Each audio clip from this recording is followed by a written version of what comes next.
पूजा पाठ, कर्मकांड, मंत्र, स्तोत्र, ज्योतिष आदि सीखने के लिए सब्सक्राइब करें हमारे YouTube चैनल ज्ञान सिंधु को।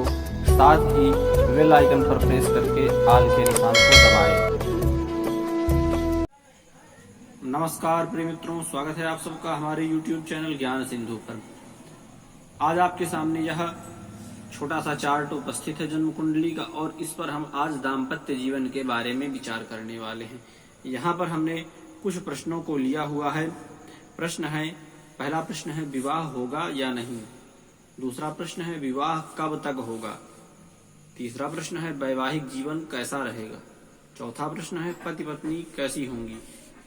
पांचवा प्रश्न है विवाह के बाद तलाक तो नहीं हो जाएगा। इन 5 प्रश्नों को हमने यहाँ पर लिया है और आपको बताने वाले हैं। तो बिना विलंब के आरंभ करते हैं। पहला प्रश्न, विवाह होगा या नहीं होगा। तो यह जो सप्तम भाव है, यहाँ से विवाह का विचार कुंडली में किया जाता है। अब बताते हैं विवाह होगा या नहीं, इसके बारे में विचार करना है तो किस प्रकार से करें।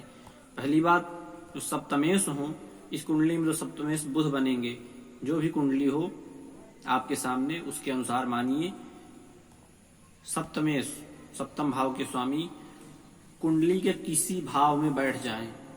विशेष रूप से तब यह बुरा होगा जब 6, यहाँ पर 5 संख्या पड़ी है, वो लग्न के अनुसार चलता है, लेकिन ये छठा भाव कहा जाता है। तो जब सप्तमेश विशेष रूप से 6, 8 और ये 12वें भाव पर पहुंच जाएं, साथ ही यहाँ पर सप्तमेश, सप्तम भाव के स्वामी शत्रु राशियों में हों तथा अस्त या मृत हों, तो विवाह के योग कम हो जाते हैं। आगे बात करते हैं। यह तो पहला योग हुआ। दूसरा, शुक्र, जो वैवाहिक या विवाह करवाने के कारक हैं। शुक्र कुंडली में मृत अवस्था में या अस्त अवस्था में हो, साथ ही जन्म कुंडली में कहीं पर भी शत्रु राशियों पर स्थित हो या 6, 8, 12 भावों पर शत्रु राशियों में स्थित हो तथा उन पर शत्रु ग्रहों की दृष्टि हो। साथ ही सप्तम भाव में पाप प्रभाव अर्थात राहु, शनि, केतु जैसे ग्रह सप्तम भाव पर स्थित हो या दृष्टि डालते हो, तो विवाह नहीं होगा, यह कहना चाहिए। यह तो एक योग रहा, विवाह होगा या नहीं। अगला योग, विवाह कब तक होगा, इसके बारे में विचार करें। विवाह कब तक होगा, इसके बारे में। जो दूसरा प्रश्न है वह है विवाह कब तक होगा, या ऐसा कहें कि विवाह कब होगा। तो जब भी कुंडली पर विवाह के बारे में विचार करें कि विवाह कब होगा, तो ध्यान दें कि जब भी कुंडली में सप्तमेश की महादशा या दशमेश की महादशा या चतुर्थेश की महादशा या शुक्र की महादशा, या कई बार देखा गया है कि व्यक्ति का विवाह राहु की महादशा में भी होता है। अर्थात इन ग्रहों की अगर महादशा हो, कहने का मतलब सप्तमेश, दशमेश, चतुर्थेश, शुक्र, साथ ही राहु, इन ग्रहों की महादशा हो तो विवाह निश्चित ही हो जाता है। कई बार लग्नेश की महादशा पर भी विवाह व्यक्ति का होता है। तो यह तो दूसरा प्रश्न का जवाब रहा कि विवाह कब तक होगा। साथ ही अगर इन ग्रहों की महादशा नहीं है तो कई बार यह ग्रह अगर अंतर्दशा में आ रहे हो तब भी विवाह हो जाता है। अगला प्रश्न, वैवाहिक जीवन कैसा होगा। अगर आप यह जानना चाहते हैं कि वैवाहिक जीवन कैसा होगा, तो उसके लिए आपको सीधे सीधे इस सप्तम भाव तथा शुक्र के बारे में विचार करना पड़ेगा। सप्तम भाव में जैसे ग्रह होंगे, पत्नी उसी तरह की होगी, साथ ही वैवाहिक जीवन भी वैसा ही होगा। अगर सप्तम भाव में मान लिया यहाँ पर बुध यहाँ के स्वामी हैं और बुध यहीं पर स्थित हैं, तो हम कह सकते हैं कि दाम्पत्य जीवन, वैवाहिक जीवन अच्छा रहेगा। साथ ही अगर यहाँ पर जैसे राहु, शनि जैसे ग्रहों की दृष्टि आ जाए तो यह भी कह सकते हैं कि दाम्पत्य जीवन बहुत अच्छा नहीं रहेगा, मतलब ठीक रहेगा। बुध यहाँ पर स्थित है स्वराशि में, अगर राहु या शनि की दृष्टि आ रही तो कहीं ना कहीं वो खराब है, लेकिन इतनी भी खराब नहीं रहेगी, क्योंकि यहाँ पर बुध स्वक्षेत्री होकर स्थित। अगर यहाँ पर बुध स्वक्षेत्री होकर के स्थित ना हो और पूर्ण रूप से अशुभ ग्रहों की दृष्टि हो, शनि राहु जैसे ग्रहों की दृष्टि हो, तो फिर दाम्पत्य जीवन अच्छा नहीं रहेगा, यह कह सकते हैं। अगर यहाँ पर कहने का मतलब यहाँ पर शुभ ग्रहों की दृष्टि हो, शुभ ग्रहों की स्थिति हो, तो दाम्पत्य जीवन अच्छा रहता है। कई बार यहाँ पर देखा गया है कि जैसे शनि और चंद्रमा साथ में हो, तो कई बार यह देखा गया है कि दाम्पत्य जीवन अच्छा रहता है। मैं इसलिए यहाँ पर कहता हूँ कि अगर शनि यहाँ पर स्थित हैं तो दाम्पत्य जीवन अच्छा होगा, क्योंकि शनि यहाँ के कारक ग्रह हैं। सप्तम भाव में शनि कारक होते हैं, तो इसलिए यहाँ पर बहुत नुकसान नहीं करते, परंतु उनकी दृष्टि यहाँ पर नुकसान करेगी। सप्तम भाव पर शनि की दृष्टि सप्तम भाव पर नुकसान करेगी।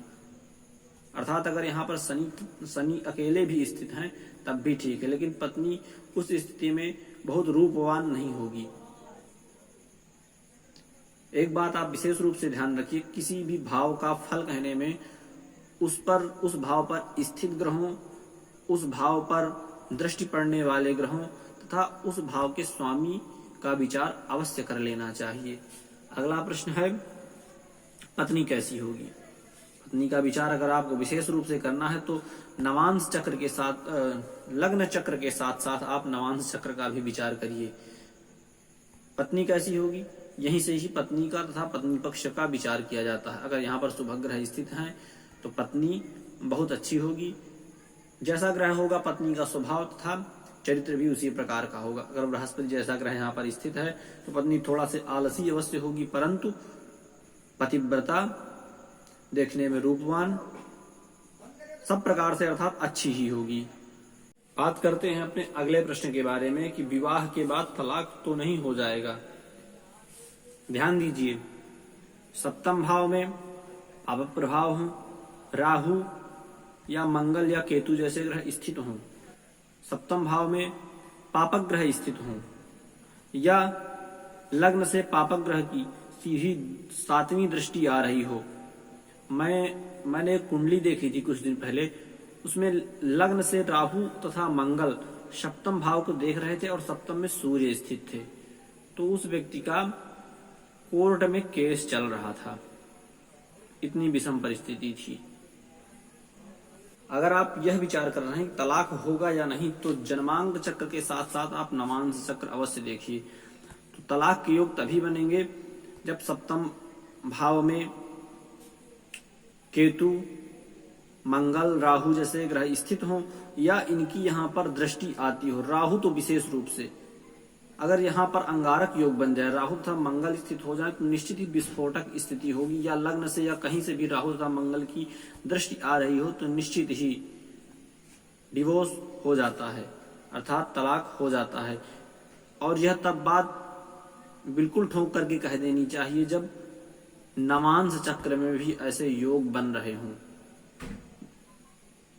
तलाक जैसे विषयों पर विचार करते हुए आपको नवांश चक्र अवश्य देख लेना चाहिए। मैंने विशेष रूप से पाया है, अगर राहु तथा मंगल की कहीं से भी दृष्टि सप्तम भाव पर हो या राहु मंगल सप्तम भाव में स्थित हो तो निश्चित ही व्यक्ति का तलाक हो जाता है।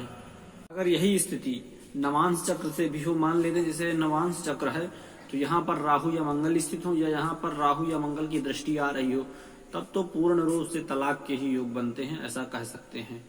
तो यह कुछ 5 प्रश्न थे दाम्पत्य जीवन को लेकर के। विवाह होगा या नहीं, विवाह कब तक होगा, वैवाहिक जीवन कैसा रहेगा, पति पत्नी कैसी होंगी, विवाह के बाद तलाक तो नहीं होगा, यह 5 प्रश्न थे।